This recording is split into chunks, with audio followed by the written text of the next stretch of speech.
Bonjour à tous. Alors, je vous propose un exercice d'étirement de l'arrière des jambes, Supta Padangusthasana. Alors, vous avez besoin d'un support pour la tête, puis d'une sangle que j'ai déjà bouclée.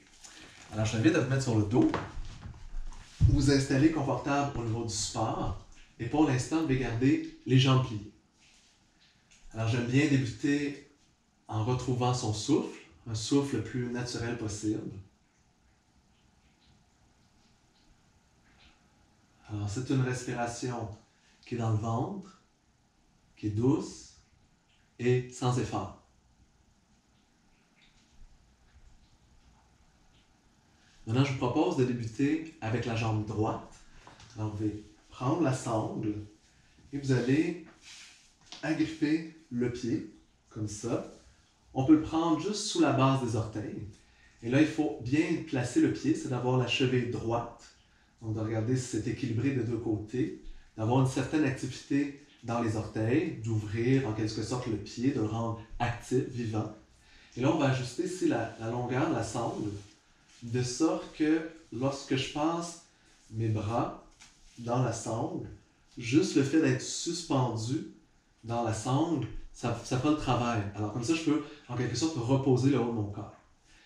L'autre chose, un peu difficile, c'est de vraiment avoir le genou complètement allongé. Donc vous voyez que j'ai un travail musculaire qui fait ça, vraiment qui tonifie l'avant de la jambe, qui tient la rotule, et je pense à pousser le talon vers le haut. Et là, je vous ajoute un dernier élément, et c'est assez complexe, c'est celui du bassin. Alors, on veut avoir le bassin bien stable, c'est-à-dire encore avec une courbe lordose. On est donc plus sur le bas du bassin, sur la partie où est-ce que le sacrum est placé. Et puis de là, on tient vraiment une force constante.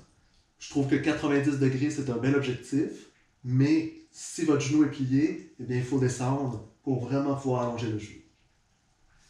Et on maintient ça un bon 2 minutes, minimum, je propose, par jambe. On a vraiment le temps d'allonger, de perfectionner le placement en 2 minutes. Et pour ceux qui sont à l'aise, eh bien, vous pouvez ajouter l'autre jambe comme ça, qu'on étire. Là, ici, il faut volontairement faire une rotation interne pour que la jambe reste parallèle. On active le pied de la même façon qu'on le fait avec celui d'en haut. On essaie de l'ouvrir, de le maintenir bien actif.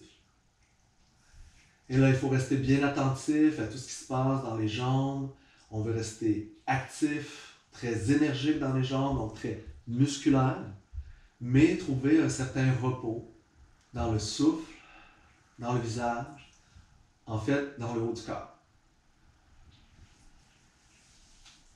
Et après votre 2 minutes, vous vous assurez de prendre une pause, revenir à un souffle, et on refait la même chose de l'autre côté. Alors, merci beaucoup. Bonne semaine.